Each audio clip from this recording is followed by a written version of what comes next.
Hump Day. Good morning. Hump Day Happy Chat is getting started right now. I am very excited to be here with you because today would be the first day, or May Day, the first day of May. It's a very big celebration. It's been around for a really long time, the idea of May Day. So happy May Day, everybody. May 1st is a good day to be celebrating lightness.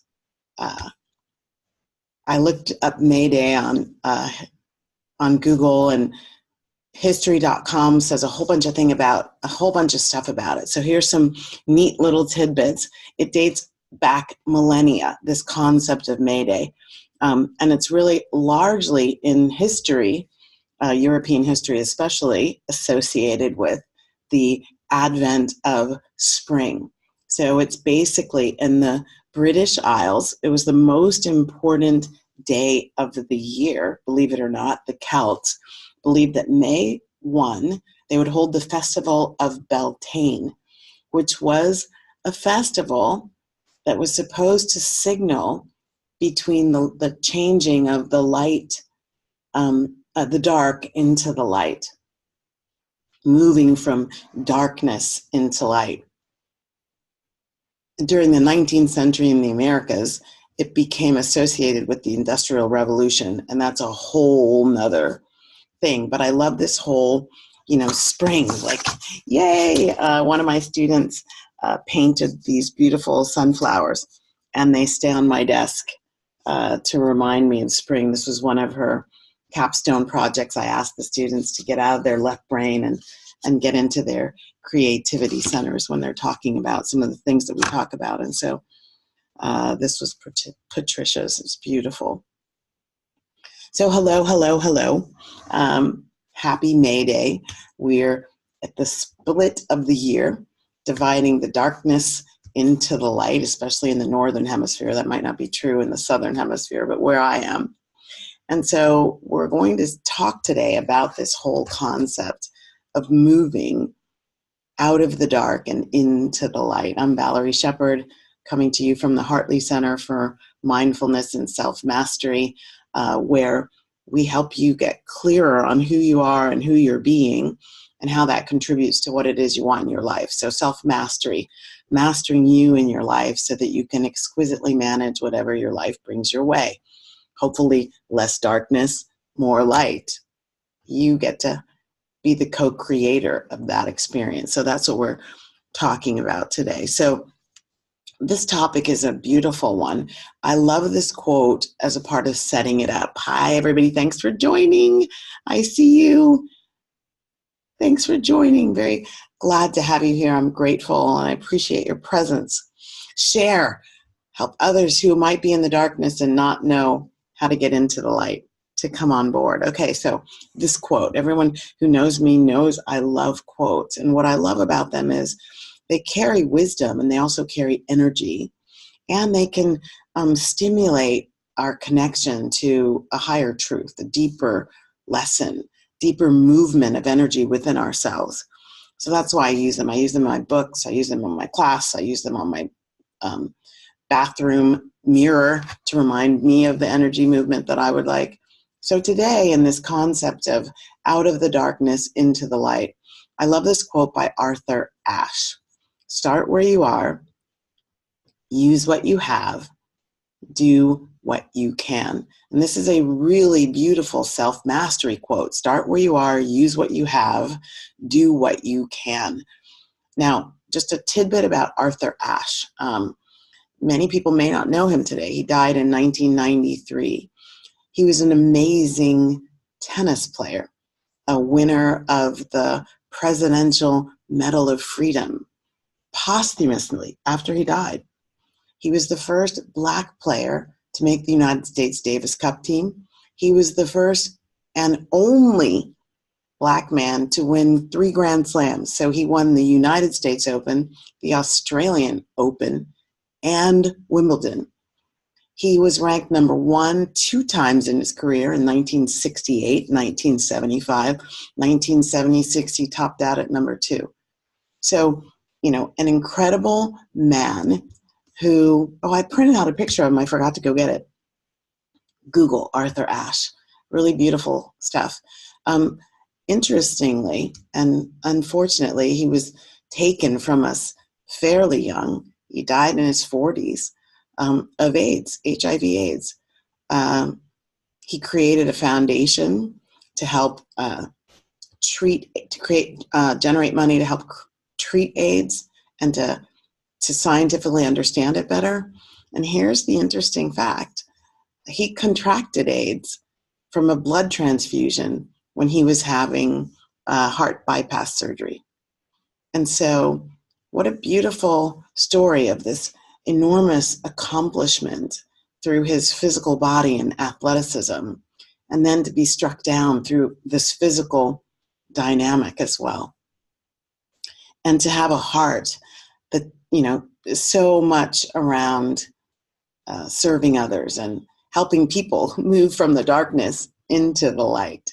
And so this quote, start where you are, use what you have, do what you can. It's monumental. And for me, it's been a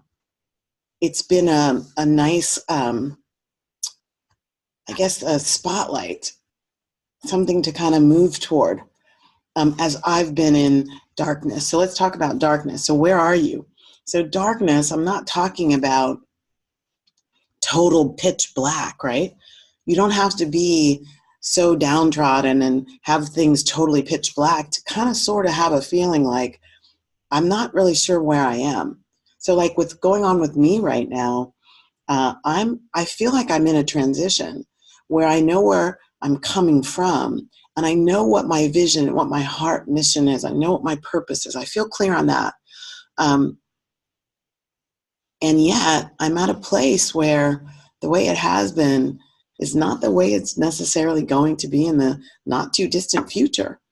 A contract that I'm working under is going away, and it's not clear how things are going to manifest after this point, after this magical date, June 30th. And so there's a part of me that very much feels like, whew, like the energy of being in the darkness and shrouded and not really being able to definitively say where I'm going. And that can create some and some level of insecurity. I don't let that insecurity win. And this quote helps as a part of that process of staying above the fray while I'm dealing with what feels like insecurity and scary stuff. So first part, start where you are. And where you are could be total darkness. You might be in what they call a dark night of the soul. Or you could be in partial darkness, right? Where it's shrouded, where you know a lot of the details, but you may not know the timing. You may not know how things are going to play out. You may not know the result of the last conversations you have. So there's some darkness. And so darkness is just not evil or anything like that. It just means unknown. Consider darkness the unknown. So out of the unknown into the knowing can be the same as out of the darkness into the light. So getting clear on where you are. So for me, I've had to say where I am is pretty hallowed ground, right? I am safe. I'm secure. My bills are paid. There are a lot of people pulling for me, rooting for me, supporting me.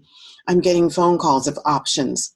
Like there are a lot of beautiful, precious things right where I am, which brings up one of the most important parts of this start where you are is to stay present where you are, to not let the monkey mind, your intellect, your knowledge take you off into this space that isn't even here yet. So why be there? Be where we are right now. So get clear on where you are. The next part of getting clear on where you are is what can you be grateful about there? What is magnificent here? What's divine? How do you know that you are anointed, that you are cherished, that you are magnificent? Like anchor in the stuff that is showing you at your highest level already. What's your vision? How is that playing out? What does this place signify? What patterns can you discern? So for me, there's a pattern that I can discern. There are two things happening. The things that I'm wanting to create seem to be in a silence, no movement. And I mean no movement. Like everything I've got my hand in, kind of, wah. Things that I'm trying to create for the future is like crickets. Nothing. Truly.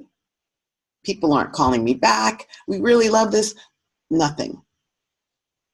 Then there's another pattern. Whenever I'm going places and I'm working with my students or I'm working with my clients or I'm in a stairwell or in an elevator, I'm getting reinforcement of what I'm doing. I'm getting thank yous. I'm getting, wow, I love this. I'm getting, oh, hi, Professor Shepard, I just got your book. I'm getting what I would say reinforcement and indication that I'm on the right path. So I have all these indications of where am I, start where I am, stay the course, right? I am doing some really good work. It's really profound in some people's lives. It's profound in my life for what it's allowing me to do and be. And it may be morphing into something that I don't fully understand, that maybe I'm not ready to bring into the world. I'm not sure. I'm just starting where I am, which is committed to my purpose, wanting to do it. Like I'm here for this. Sign me up. I'm here. I'm in. I'm all in. I'm staying in, no matter what the road ahead has for me. And then I don't know, how close am I to the next most important step? Now, this is really critical because often when we look at where we are, if you're like me, you've been conditioned to measure it in terms of what you haven't done yet, what you lost track of, what you didn't do well, what you didn't finish. We tend to measure it as though we haven't done enough.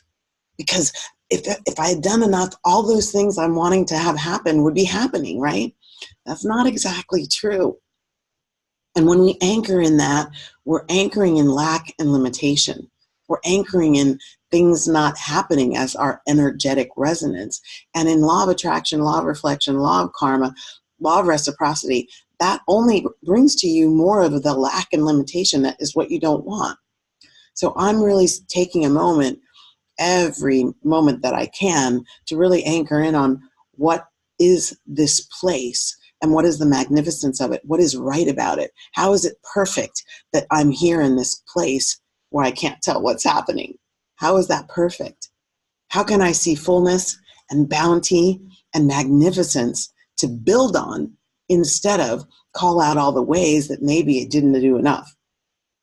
Okay, so start where you are, meaning stay present in the moment, meaning look for signals and signs in what you already are doing as the point of where you jump off to the next place, and look at the next single step. Not how do I go from here to the distance. I want to do that.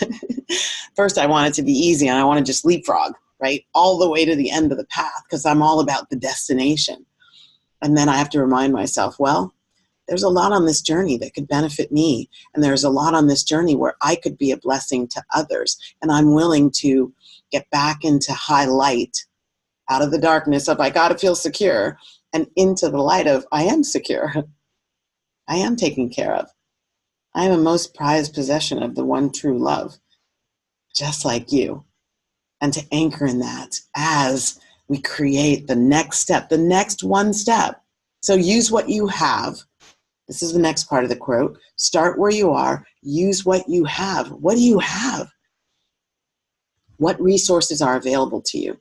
So I'll tell you one resource that is important every step of the way: gratitude. So your own gratitude for yourself, for your wisdom, for your vision, for your stick-to-itiveness, your perseverance. Gratitude for those around you who are on your team. So use what you have. That would be resources. And one of the resources that those of us who are strong people, entrepreneurs, solopreneurs, young people who are bursting free of kind of the parental control and wanting to do it ourselves and step into adulting, that's all beautiful.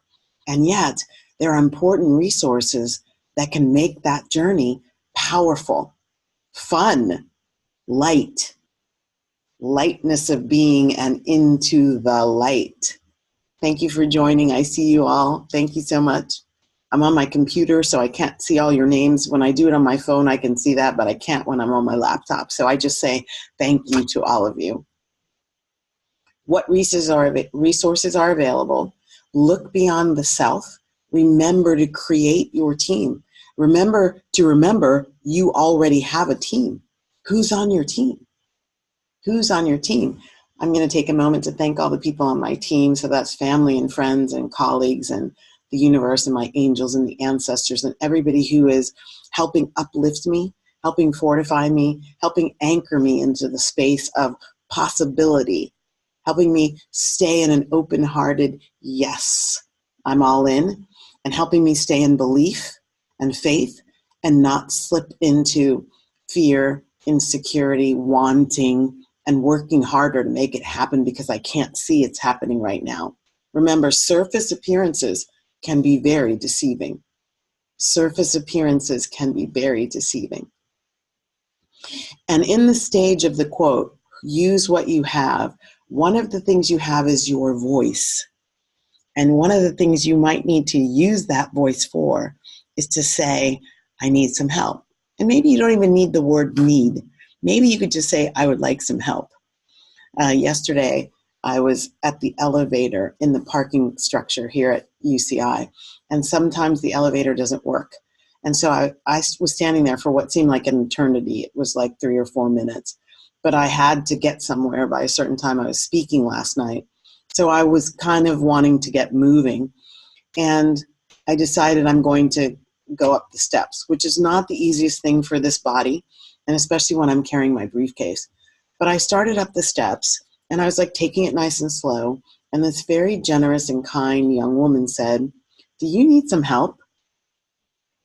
And I was really grateful to say, number one, here's a member of my team. I don't even know her name, but she's clearly on my team. And she offered me help in a moment of need. And I said yes.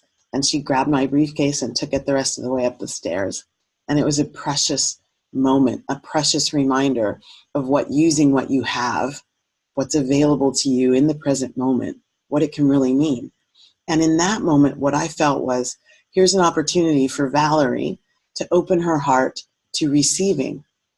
Now, receiving is really important in the whole world. And I think we have a deficit of receiving today. Everybody's focused on giving, giving, giving. But it's a cycle of reciprocity. And when we aren't in a receiving place, then we cut that cycle off. And so knowing that I'm trying to create some big things in the world, not trying to, I am creating big things in the world. Receiving is a part of my heart opening that I want to make sure I'm anchoring in. So it was like I got an opportunity to do that. So where was I? In a place of wanting to be open-hearted and stepping into that. Using what I have was looking for resources to show up when I needed them, which had nothing to do with my purpose necessarily, but it helped me in the moment. And I said to the universe in a very beautiful way, thank you for being on my team. And then the last part of this beautiful quote, do what you can. And the important part here is we can always do something. And the other important part is you may be surprised that it's not what you think it is. So when I talk about do what you can, what I often hear from my students and clients is about what's the next big thing I can do. Like I've already done this, I wrote the proposal and I presented it and I did this and I did that. And it's all about doing. When we think about do what you can, we think about doing. And so that's all great. Make the phone call, do a little research. And this is the yes and. You know, as an improv comedian, yes and is a critical part of my culture. So the yes and, what if the and is it's not about doing anything? What if the do what you can in this particular moment of your moving from darkness into the light is to just do nothing? As Yeshua taught, you need do nothing, no thing. And that's part of the doing what you can that often gets overshadowed because we're so insecure and afraid of the darkness. Light gets rid of darkness, and we can let it in sometimes by taking a break, by going and playing. I was speaking to students yesterday at a wellness event, and we talked about sometimes play is the most fertile ground for what you have as a resource and what you can do in order to move yourself out of the darkness into the light. The other form of doing this is self-care. So last Thursday, I dropped everything at 3 o'clock in the afternoon and I went to the spa. I went to this place called iSpa in Irvine, California. I laid on these heated floors. I put my feet up. I think I took a nap and I woke myself up with my snoring. Eek, revelation to you. I know about it. But it was a moment where I said that doing this is not what's called for here. I'm going to start where I am, which is a little tired. I'm going to use what I have, which is this beautiful spa is here for me.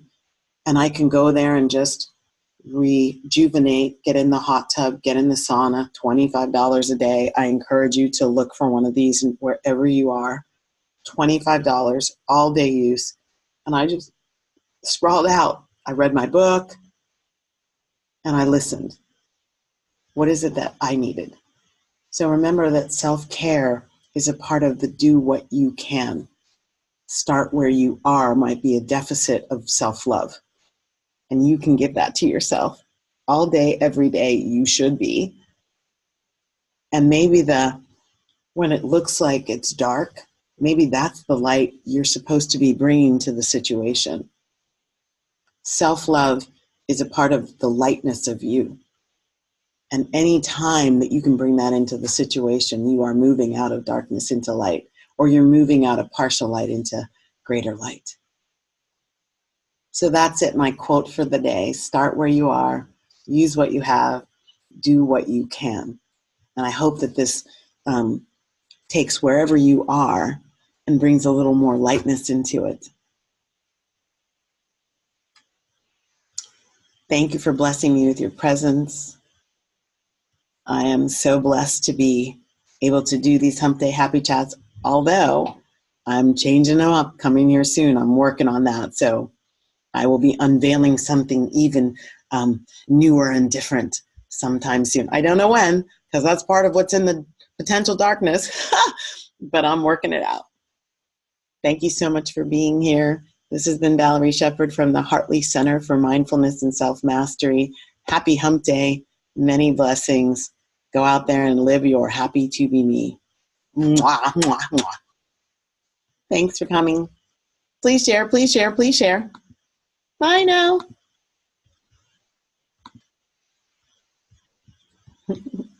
Hump Day Happy Chat is ending. Hump Day Happy Chat. See you later. Bye.